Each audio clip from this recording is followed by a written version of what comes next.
Can I take it down? Oh my God. Can we see it? Oh my God, really? Yeah, let's see it. We need Oh to my see God. the canvas. We need to see the canvas. Okay, are you, oh God. Oh God. No, we got this. Round 2. We're back at it with round 2 of our bathroom takeover, makeup takeover series. This is Koko. I've met her once. Actually, I met her at the pet store, and I talked to her for like 2 seconds, and then she became a huge fan of the channel and reached out for this bathroom takeover. I think a big part of this is going to be hair. This is going to be a big hair takeover and makeover. I don't know anything though. I haven't talked to her. I don't know what she wants. I don't know what her struggles are. I don't know what her goals are. So it's going to be different. It's going to be different than the last one. I know it's been a long time since she's had a hair change, so I think we're talking about maybe a cut. Yeah, did she tell you anything about her hair? I know it's natural. Yeah. And natural super and long. Yes. Yeah. Otherwise, I don't know. We'll have to wait and talk to her. You know what I get worried about? Sometimes I get nervous that people expect this life-changing thing, and my own insecurities, I'm like, what if it's not that for them? Or what if they don't like it? What if they hate it? Right? There's been moments in my career where I've done something that I thought the person would love as a stylist, Yeah. and they didn't. Hair and makeup is very personal, and it's very subjective. There's nothing objective about it. Yeah. So that kind of worries me sometimes. I'm like, well, what if it's this whole show, and then the person's like, I don't really like it. So It's like, you know what I think we should do?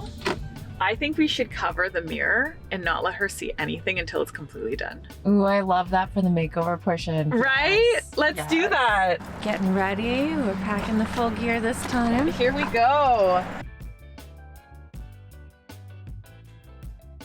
Welcome! Hello. Oh, sorry, we're ring lighting here. So nice to see you. Nice to see you too. Nice to officially meet you. Yes, and welcome. Oh my gosh, look at your art. So amazing. I was just telling Lori in the car that you're an artist. I paint. I'm a visual artist. I am your canvas to paint. Yes, so you're ma'am. the artist that needs to do me because I don't do me. Yes. I'll teach you how to do Okay. you. You didn't teach me to do this. Let's. First of all, let's start getting to know you a little bit more. You are a fine artist. That's what you do. I am. I paint. I'm a visual artist, and I've done so for years. I've always done some kind of art. It's amazing. Do you Mhm. feel like it's a part of your identity or soul really? Is it an integral part? Could you imagine yourself It's doing the place anything else? I go when I want to just forget everything. Yeah. Because when I get up in the morning, I go to my studio and I paint and everything goes away. And I literally move from my head into my body. Yeah. And then things work. Yeah. If I stay in my head too much, things don't often work so well. I'm a lot like that too with my art. It really is. It's not what I do. It's who I am. Mm-hmm. You know, Mhm. when it got taken away from me in COVID. Not to make it about me. Mm-hmm. I didn't even I didn't feel like myself. I felt so strange. Not because I couldn't see people or any of that.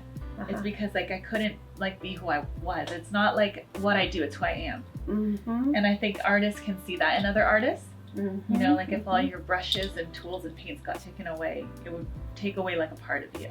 Mm-hmm. So it's funny because we were just saying this, that you paint on a canvas, but when it comes to personal self-expression, do you go into that route? Have you ever experimented with makeup or painting yourself or creating illusions on your own face? You know, when I'm painting, the work is out here and it's a part, it's something else.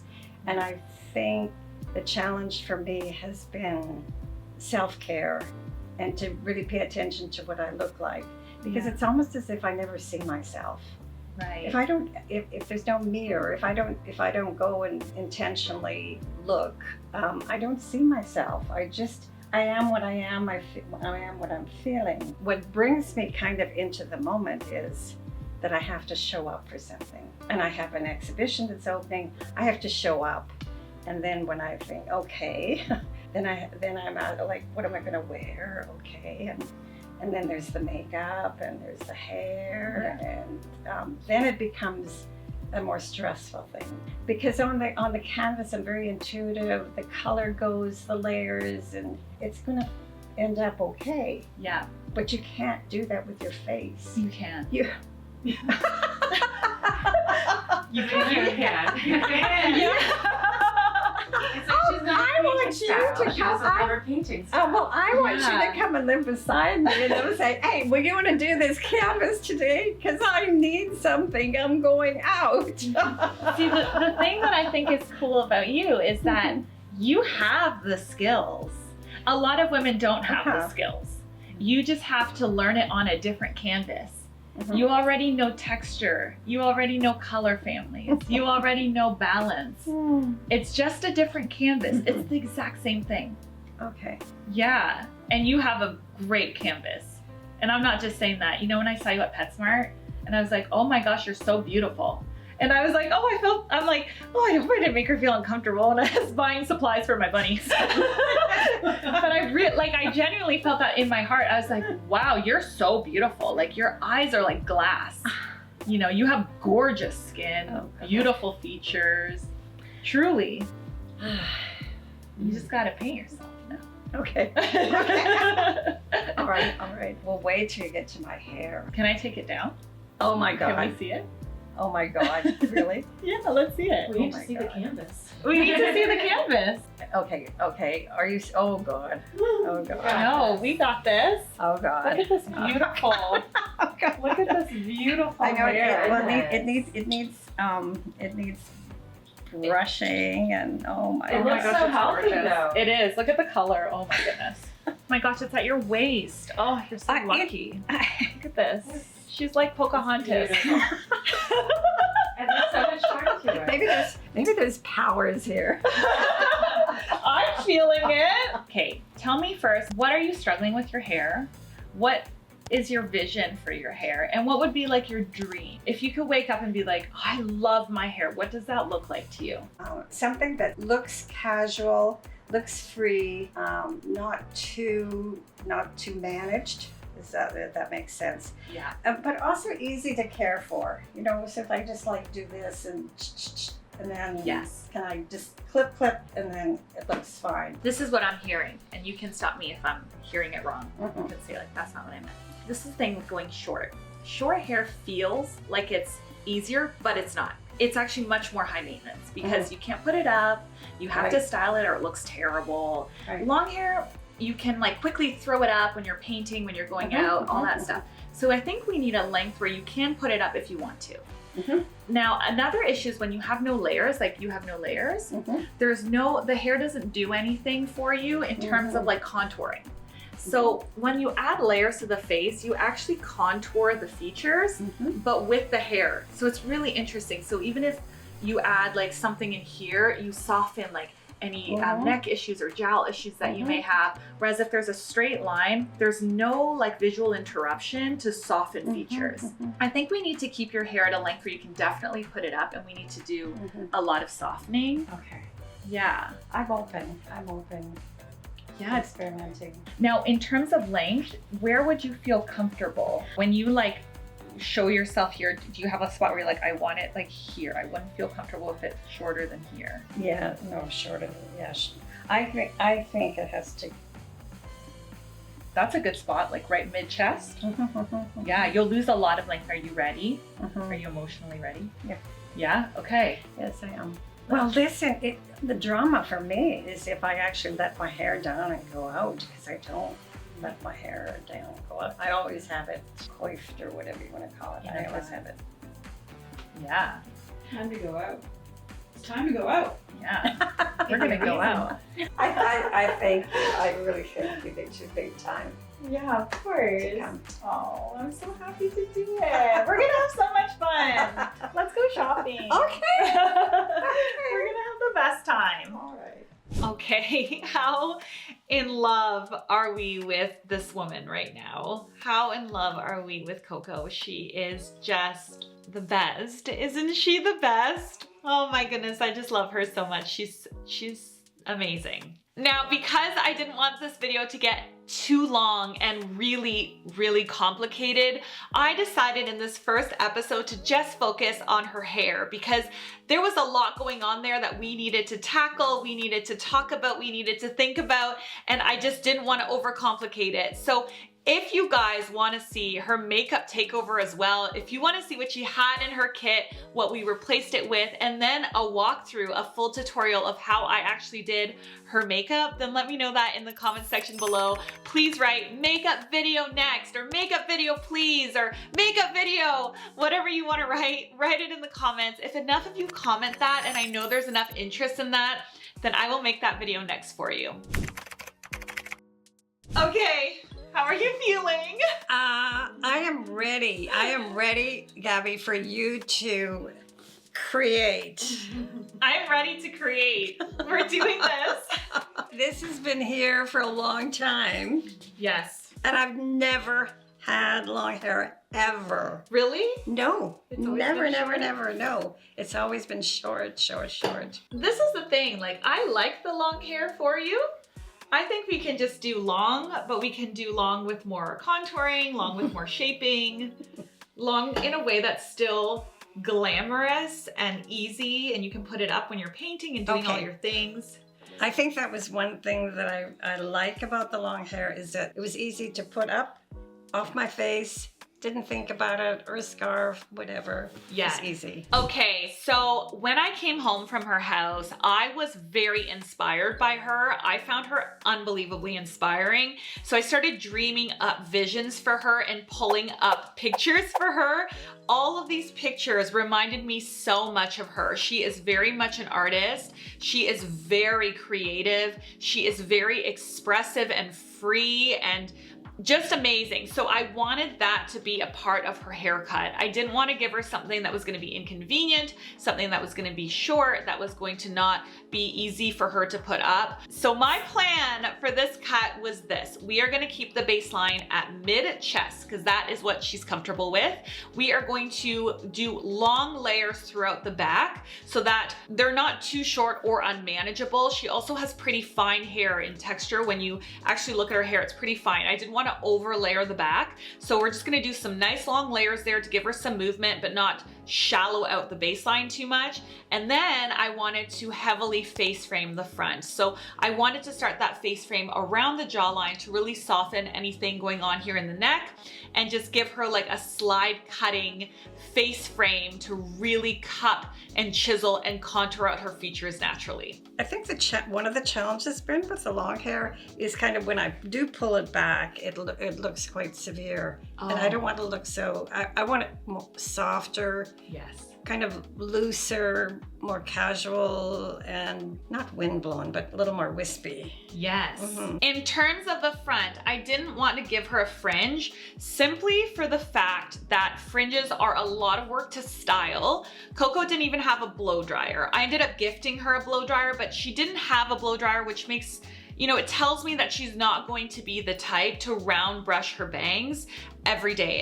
It's not gonna happen. She's too free and artistic for that. If I gave her a fringe, I didn't think it would sit nicely without being styled every single day. So we're not gonna do that. It would have also been very high maintenance for her in terms of getting it cut. A fringe, you know, when it's sitting around the brows, they need to be cut every 4 weeks or so, or it starts getting into the eyes, it starts getting really annoying and unkept looking. So we didn't want to do that either. So what I decided to do was give her pieciness at the front that she can have down when her hair is up, but not in like a fringy way, if that makes sense.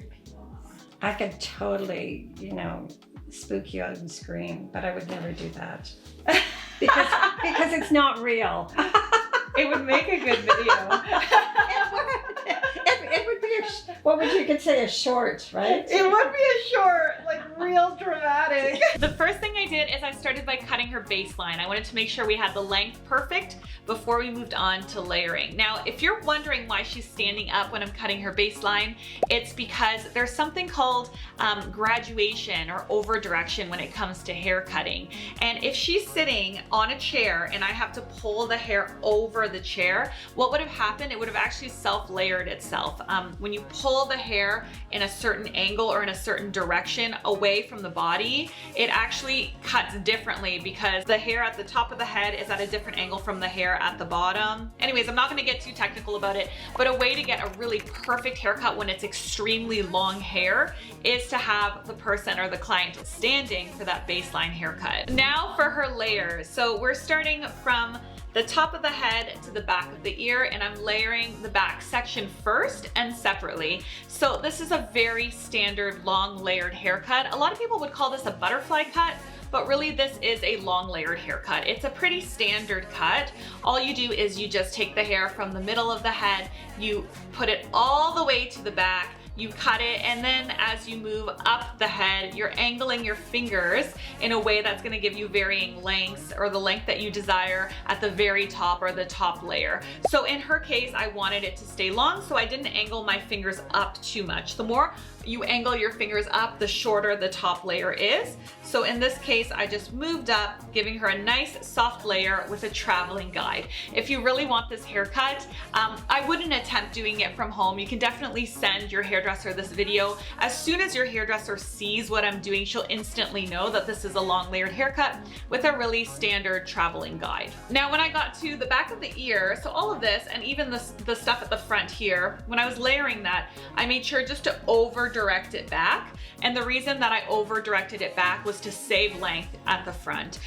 Like I mentioned before, her hair is actually quite fine. It doesn't look like it, but it really actually is. I didn't want to create any like holes or any issues with the baseline looking too thin. So when you over-direct the hair from where it sits, so in this case, it's at the front hair, I'm over-directing it to the back, you're actually saving quite a bit of length and density. So that's why I did it that way. Now, when I got to the very front section, I decided to do that really beautiful face frame. And the way that I do that is I start with a triangular section here at the front. Depending on how thick you make it will be how heavy that face frame will be at the very beginning. Again, this has a lot to do with hair density issues because she doesn't have a ton of hair. I decided to keep that a little bit light in terms of density so that she wouldn't lose all of the length at the front or have these really heavy face frame with nothing to support it at the back. So I started by doing a guide, and so my guide here is right under the chin. This is a good guide if you want a face frame that is gonna contour and carve out the chin area. If you want more of a curtain fringe style face frame, you want it to be more cupping in the cheekbone area, you want to cut that guide actually to the bottom of the nose. Okay, so I often cut this haircut. A lot of people love this haircut. I will always alternate between like the bottom of the nose or the bottom of the chin depending on what the person wants and also their individual hair type. In this case, the bottom of the chin's perfect because you get lots of contour, lots of wispiness and beautifulness at the front, but you don't have any high maintenance at all with that. After I had that guide, I worked one side of the head at a time. I took small sections and I connected that section to the guide by slide cutting down. Okay, so one section at a time, integrating it into that front area, slide cutting down to connect it from the shorter piece all the way to the longer piece. So at the end, what you're left with is all of this framing right at the front that cups and hugs the face. This is so beautiful when it is left straight, but it also looks amazing when you wave or you curl it, or you even just leave it with natural texture. You get all of this movement here, face framing you and contouring your face, but you know, with pretty low levels of maintenance, since you can still put all of that up. None of it has to be pinned up with a bobby pin or anything like that, and you don't have to be so diligent with the trimming, you know, requirements of it. It's gonna grow out totally fine. It's never going to be at an awkward or an uncomfortable length. If you want a very detailed tutorial on exactly how I do this, I actually did this on my own hair several months ago, and I walked you through it in extreme detail, like piece by piece. You knew exactly what I was cutting, how I was cutting, and why. So I will leave that video for you pinned in the pinned comments below. I'll put it up here in a tag as well. So if you want to walk through this in a lot more detail, more like an actual cutting tutorial, then I will leave that for you, okay? So you can dive deeper into it if that's what you want. In terms of styling, what I did is I used my Alterna volumizing mousse. Really love this for fine hair. I focused it a lot on the root of the hair, and then I just blew it out with some nice soft volume. Point cutting is really important when we do haircuts like this, because when you have a lot of face framing, you need to make sure that those lines aren't too strong so it doesn't look too heavy or, you know, not soft and wispy enough, especially around the face, especially when we're using this as a contouring the face effect, okay? So after I blew it out with volume and I had it nice and smooth, I went in and I just point cut those front sections, really detailing, making sure that there are no harsh lines whatsoever in any area of the haircut. This is also gonna really help with the grow out phase. It's just gonna be a much softer way to grow out the hair and also a much softer way to frame the face. After all of that, I covered up the mirror so that she would have a really big reveal. I curled her entire hair really quickly with a 1 1/4 inch curling iron just to give it a little bit more movement, because when we were doing our consult, when I got to know her, she kept repeating the words like free, not too fussy. So I knew if I did this big volume blowout, like that's a fussy look, you know? I wanted to give her that texture that wasn't curly, but had like movement, almost like if it was naturally dried, you know? There's just a little bit more movement and flip in a way that's not overly structured. And then of course I did her makeup with all of the products that I gifted her and I bought for her to update her kit. And then it was the big reveal. Big reveal, the moment of truth. Here is Koko's hair from the back, and here is Koko living out her glamour era. Oh, you're kidding. What do you think? Oh my goodness. Oh my word. Wow. Look at this hair. So I just added some really soft waves with the curling iron. I'm gonna actually give you a curling iron that you can use at home. Oh my gosh. Then we have framing. So you said when you wanna wear your hair up, you feel like it's so harsh. So now you can throw your hair up so you can leave so all cool. of this down. Oh, nice. Oh, that's so pretty. Oh, I like that. So I you like can have that. like a little softness around the face. Oh, that's nice. And the cool thing, I cut it in a way that you can part it any way you want. Oh, it's so versatile. Oh, you did an awesome job. I'm so glad you like You it. really have. Do you feel good in the makeup? Yes, it's gonna work really well. Yeah. Give a little, You belong on the red carpet. Like, get out of here. Meryl Streep. Right? Yeah, it is a little bit. It is Meryl Streep vibes. Thank you. Thank you. You're so welcome. Awesome. I think this style works so well. Yeah, it's very like easy. I gotta get up and hug you. Oh my gosh, of course. Oh, thank you so much for sharing yourself with me. Thank you. Thank goodness she loved it. Oh, thank goodness she loved it. She is just a very, very special woman. I felt unbelievably inspired by her. I really felt like she was my muse that week. Here's Koko when she came into the studio. This is her with her hair all down. And this is her full transformation. Don't forget to let me know in the comment section if you want a full walkthrough of her makeup tutorial. This video's over.